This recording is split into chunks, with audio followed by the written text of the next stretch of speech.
Iniciando a conversa de geração, participação do Eduardo Costa, do sociólogo Luiz Flávio Sapori e da economista, nossa colunista de economia, Rita Mundim. Você, ouvinte da Itatiaia, também pode participar, opinando pelo WhatsApp do jornalismo, 99996-7074. 99996-7074. Você manda pra gente a sua opinião em uma mensagem de texto. Não esquece de colocar o seu nome, o bairro ou a cidade de onde você está falando. A Fiocruz, que é a Fundação Oswaldo Cruz, diz que o Brasil passa pelo maior colapso sanitário e hospitalar da história. Luiz Flávio Sapori, bom dia para você. Bom dia, Eustáquio, Rita, Eduardo, ouvintes da Itatiaia. Quem está dizendo e afirmando isso é uma das principais entidades, né, de estudos, de pesquisas, de produção de vacinas do Brasil, a Fiocruz, a Fundação Oswaldo Cruz. É uma instituição brasileira, uma instituição de respeitabilidade, uma instituição que vinculada ao governo federal. E quando a Fiocruz torna isso público, ela apenas confirma o que nós, cidadãos comuns, estamos percebendo no dia a dia com as publicações diárias do número de mortos. Estamos atingindo, não é, Eustáquio, 3 mil brasileiros mortos por dia no país. Em termos de números relativos, né, a média móvel, estamos no patamar de 2.000, a média móvel. Então vamos falar, 2.000 mortos por dia no Brasil é a média que está se estabelecendo. É escandaloso, é absurdo, é inadmissível, não é natural, nós não podemos achar isso normal. É fundamental, ouvintes da Itatiaia, que a gente não deixe de se indignar com isso. Não podemos nos acostumar com essa realidade, Eustáquio. Não podemos achar isso assim mesmo. Não, é um problema, é do mundo, ok, é assim mesmo. Não é assim mesmo, não. É um absurdo que cheguemos a essa realidade. É inadmissível que a gente tenha que testemunhar uma mortandade descontrolada como essa. E poderia ter sido diferente, a realidade poderia ser menos catastrófica do que tem sido. Eu estava, antes do programa, Eustáquio, fazendo um levantamento do número de mortes por ano no Brasil, segundo os dados do Sistema Único de Saúde. Não há nenhuma outra doença que provoque tantas mortes no Brasil em um ano. Por que eu estou dizendo isso, Eustáquio? Porque tem muitos brasileiros, e tem muita gente que está nos ouvindo agora em Itatiaia, está dizendo que nós estamos exagerando.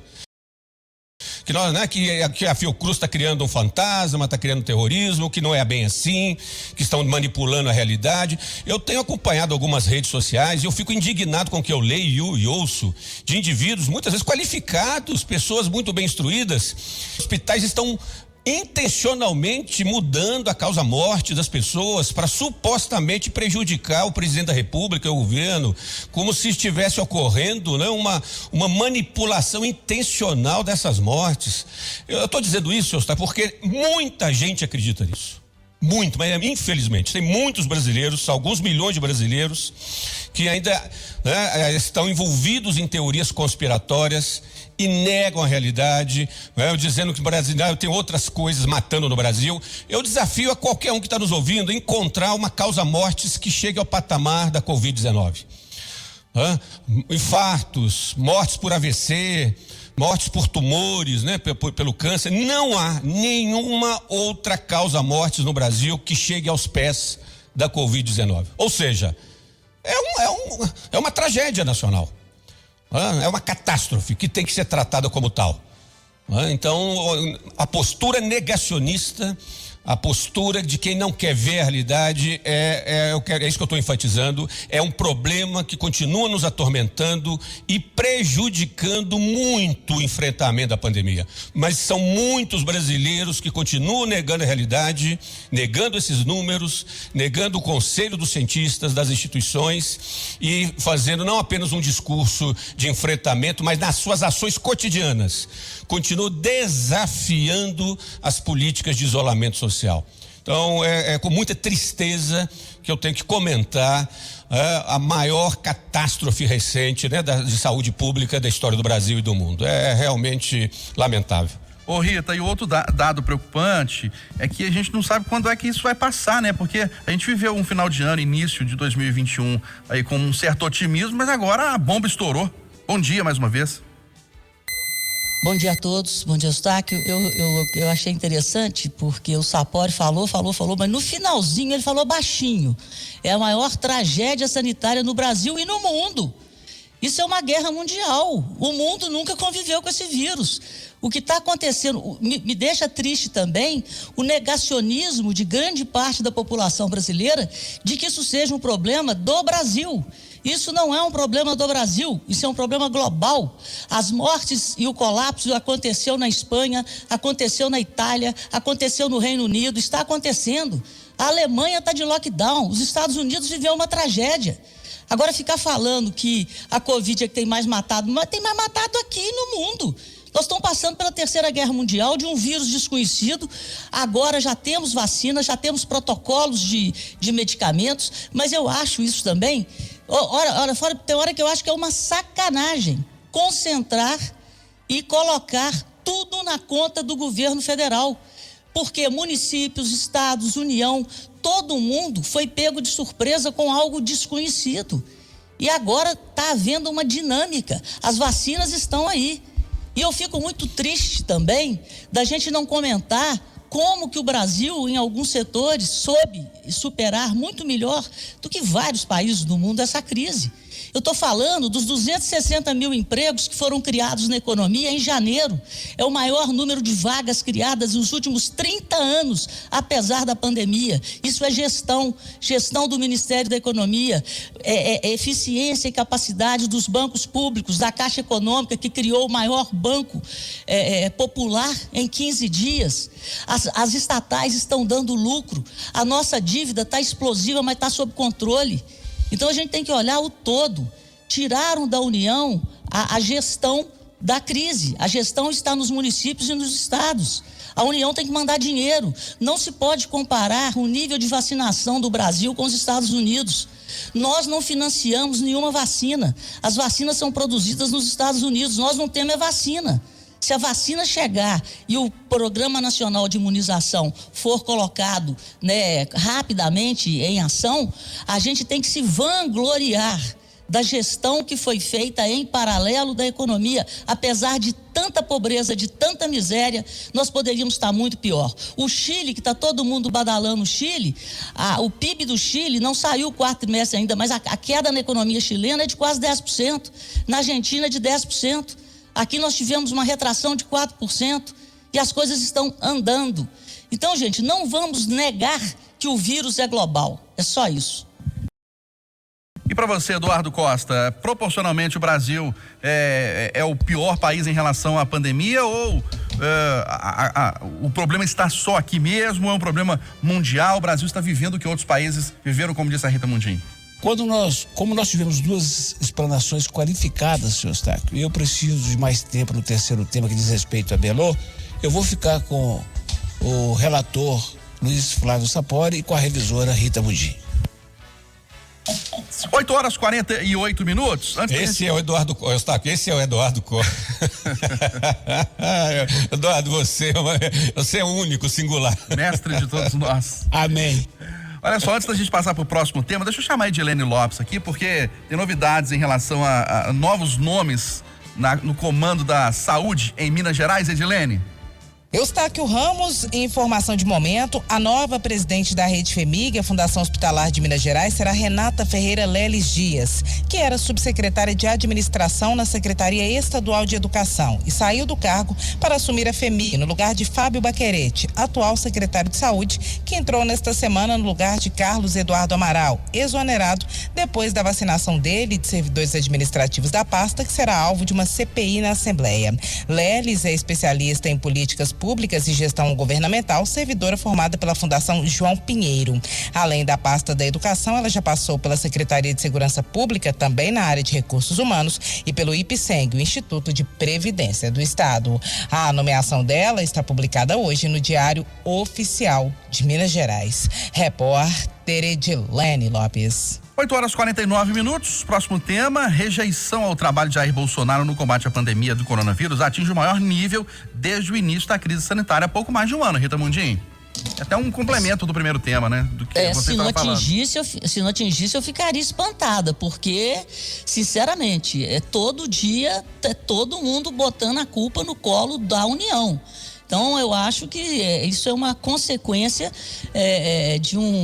de discursos, né, repetidos, acusando o presidente como se a crise só existisse no Brasil. Ele errou, às vezes ele erra na comunicação, mas ele tem feito o que é da competência dele, que foi estabelecido pelo STF, que é mandar dinheiro. Agora, se o governador do Rio, que nem é mais governador, roubou, se a secretária de saúde de Manaus, se os prefeitos desviaram de recursos, aí ninguém fala, né? O dinheiro chegou, a gestão não está na mão da União. A gestão que está na mão da União hoje, e que eu acredito que daqui para frente teremos melhora, é do Programa Nacional de Imunização. É objetivo da União agora, vacinar e vacinar rápido o maior número de brasileiros possíveis, porque o Supremo Tribunal Federal colocou na mão dos prefeitos e dos governadores a gestão local e regional da pandemia. O dinheiro do governo federal, quando foi, né, o Ministério da Economia distribuiu. Se ele foi bem usado ou mal usado, não tem como o presidente ser o único responsável pelo mau uso de dinheiro público. Agora, as falas dele, o comportamento dele enquanto Jair Bolsonaro é uma coisa. A ação do governo Jair Bolsonaro nos vários ministérios, infraestrutura, agricultura, Ministério da Economia, isso é outra coisa. E essa ação foi bem feita, foi bem orquestrada e os números estão aí para provar. Com crescimento acima do esperado, com a geração de vagas acima do esperado. Então, em paralelo, o governo está andando bem. A gestão do Ministério da Saúde foi truncada em função das decisões judiciais sobre a gestão da crise. Ô Luiz Flávio Sapori, para você é natural que a maior autoridade do país tenha esse volume de críticas ou não? O presidente realmente está conduzindo muito mal a pandemia? O Bolsonaro tem o privilégio de ser um dos poucos presidentes do mundo que está perdendo popularidade durante a pandemia, né? É impressionante, Eustáquio. A maioria dos presidentes mundo afora, principalmente na Europa, o Biden, que assumiu agora nos Estados Unidos, a maioria, alguns presidentes aqui na América Latina, a maioria está capitalizando politicamente, está aumentando o seu capital político, sua legitimidade pela liderança que a maioria deles está exercendo. Porque a maioria dos presidentes do mundo, uns poucos não fizeram, a maioria reconheceu o problema. A maioria dos presidentes do mundo, né, dos países mais civilizados e mais avançados em termos políticos e culturais, eles assumiram uma liderança, eles assumiram o papel de estadista, reconheceram a gravidade da situação, né, mostraram à população que o problema era grave, que medidas concretas tinham que ser adotadas para enfrentar a doença. E o Bolsonaro foi na linha contrária, desde o início. O presidente Bolsonaro e o grupo que o cerca, desde o início e até hoje, não mudou e não vai mudar. É isso que é crítica. Na primeira parte, eu estava criticando o negacionismo, não do presidente, estava criticando o negacionismo de uma parte dos brasileiros em relação à doença. E agora eu vou criticar o presidente, porque ele sim, inegavelmente, ele vai entrar para a história do Brasil e do mundo, infelizmente. E eu falo isso como cientista social, hein? Não estou falando isso aqui como cidadão qualquer, não, como cidadão, pessoa como cientista social que estuda os fenômenos sociais brasileiros e mundiais. O presidente Bolsonaro vai entrar para a história do Brasil e do mundo, né, daqui a algumas décadas, como um dos poucos presidentes do mundo que remou contra a maré, que não enfrentou a pandemia de forma adequada, que fez um discurso conspiratório, que negou o uso de máscara, que não fortaleceu a política pública, né, de prevenção à doença, que fez discurso contra a vacina. Vê se pode. O presidente da República, que até 6 meses atrás criticava a vacina Coronavac, não ia tomar Coronavac, falou mal da vacina da Pfizer. Não te adianta, lamento. Os fatos são fatos, né, Eustáquio? Eu não estou inventando nada. Nós estamos apenas constatando, listando. Não são apenas falas, são atos, atitudes concretas. O governo Bolsonaro é uma tragédia no enfrentamento da pandemia. Isso é um fato histórico, lamentável, e o país paga um preço muito alto pela inapetência do presidente da República. E agora ele vai colher os frutos. Se ele acha que ele vai se reeleger apenas com a questão econômica, tá ficando claro que está enganado. Ele privilegiou a economia, não é porque ele é uma pessoa humana que está preocupada com os empregos brasileiros. Ele privilegiou a economia porque está preocupado com a reeleição do ano que vem. De uma visão equivocada de que se os brasileiros estiverem bem economicamente, ele vai se reeleger facilmente, como em outros pleitos eleitorais. Só que ele se esqueceu que tem uma variável nova aí. Ele se esqueceu que os brasileiros estão morrendo e muitos milhões de brasileiros e familiares estão sofrendo os impactos dessa doença. Então ele está perdendo capital político, ele vai pagar um preço muito alto em 2022. E se ele não percebeu isso ainda, lamento, né? Lamento. Eduardo, algum ponto sobre este tema ou você vai falar sobre o terceiro que diz respeito a Belo Horizonte? Já estou contemplado, vamos para o próximo. Tá certo. Vereadores de Belo Horizonte vetam o pedido de empréstimo feito pelo prefeito Alexandre Calil para obras de combate a enchentes na capital. Um projeto de lei que autorizava a prefeitura a contrair um empréstimo de 160 milhões de dólares, cerca de 900 milhões de reais, para obras contra enchentes, Eduardo.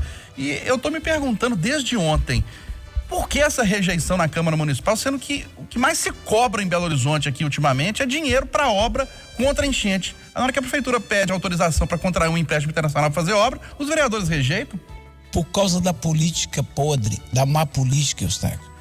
Porque é normal que um vereador questione a prefeitura, mas o Calil não tinha falado, eu tenho dinheiro do Vilarinho? Aí a prefeitura vai explicar que ele arrumou de fato um dinheiro com a Caixa Econômica Federal que dá para começar a obra como começou. Mas segundo a prefeitura, precisa de mais dinheiro para levar as represas até Isidoro e para fazer, que a metade do dinheiro seria para fazer infraestrutura naquelas vilas lá que um dia foram chamadas de invasão, hoje são ocupação e precisam ser tratadas. Eu não discuto o mérito do processo, do projeto, que é de 1 bi de empréstimo. Não discuto se a prefeitura está ou não capacitada para fazer. Eu não discuto o voto de cada um dos vereadores, porque eles foram eleitos para poder ter sua posição na Câmara. O que dói é saber que os 3 vereadores do Novo votaram contra. E isso me leva a preocupação. Será que é porque eles avaliaram o projeto, queriam questionar mais, ou será por causa da eleição do ano que vem? E o mais nojento é que, é claro, o dedo do deputado federal Marcelo Aro na história. Ele, segundo o nosso Loli, que é o entendido de Câmara, foi o articulador da mudança de votos. E aí não tem preocupação com a cidade, tem com poder, com briga dele e Calil. Dele e Calil. Ele que já tem o pai deputado estadual, ele é federal, já tem a mãe vereadora, já tem um vereador que é o presidente da comissão de arbitragem, então vota com ele, virou outros votos na Câmara. E isso é nojento, porque isso mostra que é a perpetuação das famílias. A gente acha que está ficando livre da família do Sarney e do Aécio e está chegando a do Aro, a dos Portela. Então ninguém aguenta isso. E ontem tinha tudo para ser um dia lindo na nossa cidade, porque o prefeito Calil, quero crer, sem a humildade e sem a modéstia, de achar que ele seguiu uma dica nossa aqui da conversa, humildemente ligou para o governador Zema e falou: governador, vou adotar onda roxa e vamos conversar. Fiquei sabendo também que o Zema tratou muito bem. Olha que espetáculo. Eles podem ser adversários ano que vem, não precisa tomar cerveja ou vinho junto não, mas conversaram no momento da crise. E aí veio essa porrada da Câmara Municipal. Eu só espero, que cada um dos vereadores explique bem, que estejam preparados para quando a turma do Isidoro descer para a porta da Câmara, que eu não duvido que isso vai acontecer proximamente, e que quando a enchente bater no Vilarinho em dezembro, que eles tenham boas respostas.